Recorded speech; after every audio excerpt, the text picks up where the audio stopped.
Danas je za Žabljak veliki dan, izuzetan dan, jer slavimo svečano postavljanje kamena temeljca za novo rađanje hotela Durmitor. Taj hotel za nas ima posebno mjesto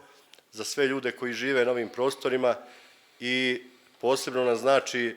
gradnja novog hotela koji će zadržati isti izgled kao prethodni i koji će se uklapati u ambijent onako kako smo navikli kroz cijel naš život da ga gledamo. Ono što predstavlja poseban značaj ovog dana jeste da ćemo dobiti hotel koji će biti prava zvijezda sjevera, ne samo sjevera Crne Gore, nego i regiona i međunarodnim okvirima po svemu ono što će nam donijeti i što će dovesti ovde najzahtjevnije svjetske goste. Taj hotel će promijeniti lice Žabljaka i povući za sobom sve one druge brendove za koje već smo izvjesni da će u narednih 2 do 3 godine biti na Žabljaku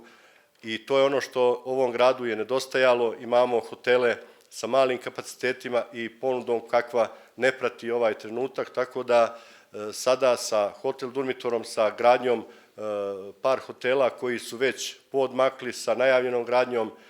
hotela na lokalitetima vojnog odmarališta i kasarne i brojnim drugim,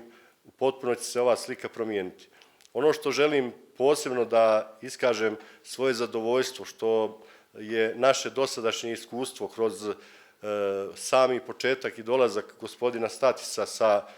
poslovnom idejom da upravo ovde na Žabljaku uloži u gradnju hotela, jeste ta njegova visoka svijest prema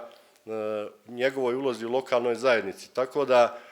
je on do sada, to smo i čuli na prezentaciji, pomogao ovaj grad i kada je bila u pitanju rekonstrukcija kapele i ono što mi je u našim razgovorima uvijek potvrdio i dokazao spremnost da pomogne u oblasti zdravstva, obrazovanja i svemu ono što mi kandujemo kao nešto što je prioritet, a čega će u narednom periodu i vremenu koje je pred nama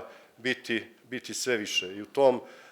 pravcu želim još jednom da mu se zahvalim, da vas sve pozdravim i da izrazim svoju veliku radost i zadovoljstvo što smo došli do ovog čina. Nije bilo lako, ali evo, prešli smo i prevazišli sve prepreke i danas smo tu da ozvaničimo početak jednog za nas kapitalnog projekta i hotela.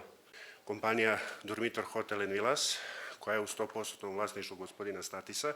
planira da ovaj projekat završi u naredne 2,5 godine. Ukupna investicija, predračunska vrijednost trenutno za cijeli rezort je oko 20 miliona evra i u njemu će biti zaposleno od 80 do 120 ljudi, raznih profila i nakon toga se očekuje i imenovanje hotelskog brenda koji će voditi i čiju infrastrukturu ćemo koristiti kako bismo doveli